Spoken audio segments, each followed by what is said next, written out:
റഷ്യയിൽ നിന്ന് എണ്ണ വാങ്ങിയതിന്റെ പേരിൽ അമേരിക്ക ചാർജ് തന്ന 50% താരിഫിന്റെ തലവേദന ഇന്ത്യ നയതന്ത്ര ചർച്ചകളിലൂടെ ഒരുവിധം പരിഹരിച്ചു വന്നതേ ഉള്ളൂ. ശ്വാസം വിടാൻ പോലും സമയം തരാതെ അടുത്ത താരിഫ് ബോംബുമായി ട്രംപ് എത്തിക്കഴിഞ്ഞു. അമേരിക്കൻ ടെക് ഭീമന്മാർക്ക് മേൽ ഡിജിറ്റൽ സർവീസ് ടാക്സ് ഏർപ്പെടുത്താൻ ശ്രമിക്കുന്ന രാജ്യങ്ങൾക്ക് നേരെയാണ് അമേരിക്കൻ പ്രസിഡന്റ് ഡൊണാൾഡ് ട്രംപ് ഇപ്പോൾ വാളെടുത്തിരിക്കുന്നത്. അമേരിക്കൻ കമ്പനികളിൽ നിന്ന് നികുതി ഈടാക്കാൻ ശ്രമിച്ചാൽ ആ രാജ്യത്ത് നിന്ന് അമേരിക്കയിലേക്കുള്ള എല്ലാ ഇറക്കുമതികൾക്കും ഒറ്റയടിക്ക് 100% നികുതി ചുമത്തുമെന്നാണ് ട്രംപിന്റെ പുതിയ ഭീഷണി.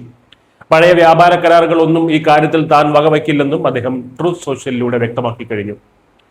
ഗൂഗിൾ, ആമസോൺ, ഫേസ്ബുക്ക് പോലെയുള്ള അമേരിക്കൻ കമ്പനികളെ നിയന്ത്രിക്കാനും അവരിൽ നിന്ന് നികുതി ഈടാക്കാനും ഫ്രാൻസ് ഉൾപ്പെടെയുള്ള യൂറോപ്യൻ രാജ്യങ്ങൾ കുറച്ചു നാളുകളായി ശ്രമിച്ചു വരികയായിരുന്നു.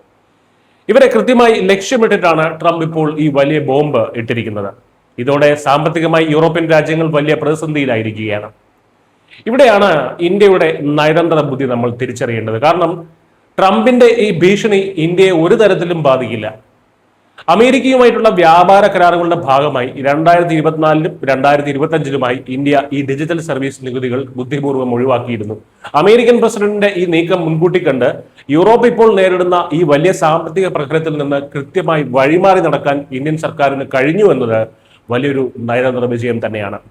ട്രംപിന്റെ അമേരിക്ക ഫസ്റ്റ് നയം ആഗോള വിപണിയിൽ എപ്പോൾ വേണമെങ്കിലും ആർക്ക് നേരെ വേണമെങ്കിലും തിരിയാം എന്നതിന്റെ തെളിവാണിത്.